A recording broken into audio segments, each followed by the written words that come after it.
በጣም በህይወት ዘመናችሁ በጣም እንድትጠነቀቁበት ከመፈልገው መሰረታዊ አንድ ነገር ነው የምነግራችሁ።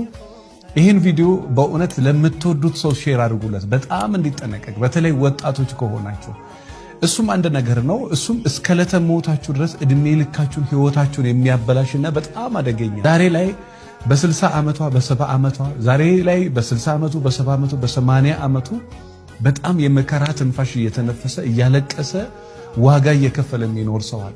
በአንድ ምክንያት ሴት ልጅም ሆና በአንድ ምክንያት ህይወቷ እንዳለ መስቀልቀል ሆና ምን አለ ትላንትና ልብ በኖረኝ፣ ምን አለ ትላንትና ይሄን አውቄ ቢኖር፣ የሚመክረኝ ሰው ኖሮ ቢሆን፣ አባቶቼ ልክ ነበሩ፣ እናቶቼ ልክ ነበሩ እያለች እያለቀሰች የምትኖር ሴት አለ። በህይወት ዘመናችሁ ላይፋችሁ በጣም የጣፈጠና ጥሩ እንዲሆን የምትፈልጉ ከሆነ አንድ ነገር ተጠንቀቁ። እሱ ምንድነው? ግፍ አይኖርባችሁ። እኔ የእውነቴን ነው የምነግራችሁ። እኔ በዚህ ጉዳይ ላይ ዋጋ ከፍዬ አውቃለሁ። እዚህ ምድር ላይ አንድ ህግ አለ። ክፉም ሰራ ያው ክፉ ደግም ሰራ እንደ አደራ ቁጭ ይላል። የዘራውን ነገር መልሶ ሳያጭድ ራሱን ለማጥፋት ቢሞክር እንኳን በታሪክ ያ ሰው አይሞትም። የሚሞተው መቼ ነው ካላችሁኝ፣ የዘራውን ካጨደ በኋላ። በጣም በሚደንቅ ሁኔታ ደግሞ ንስሐ ግቡ፣ ይቅርታ ጠይቁ፣ ለምኑ። በታሪክ የዘራችሁትን ከማጨድ ወደ ኋላ አይመልሳችሁም። በጣም የሚገርመው ንስሐ የማያስተካክለው ምንም ነገር የለም።